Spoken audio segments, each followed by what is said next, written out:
Hey guys, what is going on? This is Wrestlelamia back with another episode. It's the first Raw of 2021, and the WWE are looking to start the year off with a stronger rating, which means it's time for a slew of superstars from yesteryear to show up and deliver a hefty heaping of nostalgia. Join us now as Wrestlelamia looks at the highlights from tonight's various WWE Legends.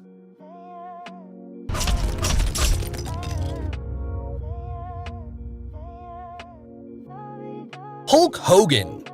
Hulk Hogan is known for his over-the-top promos, and tonight's opener where he introduced the H-phone, even better than the iPhone, bordered on Ultimate Warrior-level ridiculousness. It was smart opening the show with a top-name legend, but fans who haven't seen the Hulkster in some time are probably wondering whether they tuned into a consumer cellular commercial or wrestling. Teddy Long. The former SmackDown general manager showed up just in time to book a match between The New Day and the team of John Morrison and The Miz. Long originally wanted to book The Miz against The Undertaker till he realized Taker is retired, at least for now. Long set the stage for what promised to be a fun night with the Legends, but didn't always deliver. Alicia Fox. Angel Garza is looking to woo Alicia Fox with his trademark rose, but Fox isn't having it and sends Garza walking. Not much of a segment, but Fox probably appreciates the easy payday. Otherwise, this was a dud. Tatanka, Sergeant Slaughter, and Mickie James. It's interesting to see Mickie James standing with the Legends, and it raises the question whether James' WWE in-ring career is finally over. Angel Garza interrupts a conversation between the three, incurring the wrath of Sergeant Slaughter. Slaughter calls Garza a maggot, but the lethal Lothario pleads that he's not showing any disrespect. James takes the rose, but Slaughter isn't impressed, and Native American Tatanka looks like he might go after Garza for the 24/7 championship. Tatanka surprisingly did little more than stand around, one of the most disappointing appearances by a legend. Nature Boy Ric Flair. Ric Flair escorted his daughter Charlotte Flair to the ring, a good way to remind fans that Charlotte has not only lived up to Flair's incredible legacy, but that she may someday surpass it. Flair stands at ringside, but when Lacey Evans flirts with Slick Rick, the 16-time world champion seems to fall under her spell and trips up Charlotte during the match, allowing Lacey Evans and Peyton Royce to win. This was Flair in Horndog Heaven, and while his actions upset Charlotte, fans familiar with the Nature Boy character know Flair likely laughed off Charlotte's disgust with his betrayal. The Big Show. The world's biggest athlete interacted with Matt Riddle, with the Ultimate Bro getting the Big Show to sing his own theme song, just replacing show with the word bro. Things take a turn for the worse when Randy Orton shows up, taunting the Big Show and asking him how it feels to know he'll never wrestle again. Big Show tells Orton not to be so sure, but when Orton challenges him, Big Show sits down, saying Orton's not getting into his head. However, the look on Big Show's face suggests otherwise. This was a good start to Randy Orton's night of taunting legends, and at one point, it looked like the Big Show might go at it with Orton. Hulk Hogan and Jimmy Hart. The Hulkster and the Mouth of the South joined WWE Champion Drew McIntyre and Sheamus backstage, where Hogan tells Sheamus what a big fan he is. Fun fact, legend has it that Vince McMahon's dad asked the Hulkster to dye his hair red when he first entered the WWF because he wanted him to work a gimmick as an Irish wrestler. The Hulkster then puts over Drew, telling him how it's obvious he's been training, saying his prayers, and taking his vitamins. Hogan gushes over Drew, saying how proud he is of him for holding the WWE banner high. They then joke about how Sheamus reminds them of Jimmy Hart. Hart tells an irritated Sheamus to calm down, then Hogan asks, "What you gonna do, Keith Lee, when Drew McIntyre and Claymore Mania runs wild on you?" This segment was painful to watch, not so much because of the Hulkster and Jimmy Hart, but because Drew McIntyre and Sheamus aren't the type of wrestlers who should be doing goofy comedy segments. Hogan and Hart fans undoubtedly enjoyed seeing them do their nostalgia act, but on any other week, Sheamus would likely have brogue-kicked Hart and Hogan. As for Drew, he looked like he wanted to be anywhere else but with the Hulkster due to this segment making him look so cheesy. Mark Henry.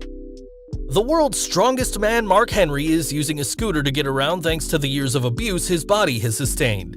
Ricochet asks Henry for his guidance, talking up how he wants to stay true to his values despite Retribution's efforts to corrupt him. This was a good way to show Henry's status as an elder statesman for the younger generation, but the next segment was poorly done. Randy Orton showed up announcing his entry into the 2021 Royal Rumble before asking Henry if he is in too. Orton's condescension was in full effect as he looked down at Henry's scooter. Orton tells Henry he owes him a number of receipts for all the world's strongest slams he's taken over the years, but gives the WWE Hall of Famer a pass, dismissing him as Henry rolls off. It's clear the WWE wanted to get Orton over as a bully, but this segment bordered on bad taste given Henry's real-life physical challenges caused by his years in the ring. Wrestling, the WWE in particular, has often stepped over into bad taste, but when legends show up, fans don't want to see their former heroes being humiliated like Henry was. Molly Holly, Ric Flair, and Irwin R. Shyster. A brief backstage interaction that sees Holly and IRS get out of Dodge when Randy Orton shows up. The Viper asks Flair if he wants to walk him to his match against Jeff Hardy for old time's sake, but Flair is disgusted with Orton and says that'll never happen again. Orton dresses down Flair, telling him he's nothing like the man who taught him everything he knew about wrestling. Flair gives Orton the stink eye, but that's all he can do. Once again, the WWE used a legend with strong ties to Orton to show Orton's disdain for them. The WWE advertised a number of legends who didn't show up, including Kurt Angle, Carlito, and Candice Michelle, with rumor having it that some of the absences were due to WWE not scheduling spots for them in the show. If true, this explains why IRS and Molly Holly had blink-and-you'll-miss-it parts. Melina. Melina meets the Lucha house party, and they ask her if she's there for Lucha Legends Night. Melina starts a Lucha, Lucha chant, showing her support for Gran Metalik and Lince Dorado. Not much of an appearance by Melina, and it would have been fun to see her accompany the Lucha house party to the ring, even if she couldn't do her signature split when she entered the ring. Torrie Wilson. Torrie is chatting with Nikki Cross when Angel Garza shows up, ready to present her with a rose. Wilson tells Garza she's in a conversation, but informs Garza that Cardi B, Kylie Jenner, and Ariana Grande are in another room partying. Garza goes gaga and rushes to the room, only to be surprised by the Boogeyman. The Boogeyman in his trademark red room, wonder what the worm-eating one thinks of the Fiend stealing his red light, and scares Angel senseless. Garza runs away, only for R-Truth to roll him up, regaining the 24/7 championship. As R-Truth strolls off with Torrie and Nikki, there's only one thing to be said. Ron Simmons. The APA member shows up and utters his trademark, "Damn!" The combination of Torrie Wilson, the Boogeyman, and Ron Simmons was a good example of how to use the legends in an entertaining way, rather than just throwing them out there for what seems like a meaningless segment. This was clearly one of the better booked segments involving the legends. The crowd scene. The WWE threw all the legends who had previously appeared along with Jeff Jarrett and Booker T as the cavalcade of stars watched the main event in what looked to be anything but a socially distanced environment. It was fun seeing a live crowd, but the legends' presence wasn't noteworthy here. Bill Goldberg. The WWE advertised a number of stars and failed to deliver, but they did give the fans some excitement by having Bill Goldberg make a surprise appearance. Goldberg entered the ring after Drew McIntyre's successful WWE title defense, challenging McIntyre for a match at the Royal Rumble after accusing Drew of disrespecting the legends in attendance. Goldberg's accusation was baseless and made him either look like a heel or someone who has headbutted one door too many. Rather than having Goldberg put McIntyre over, he made himself look foolish and did nothing to help the WWE's #1 babyface.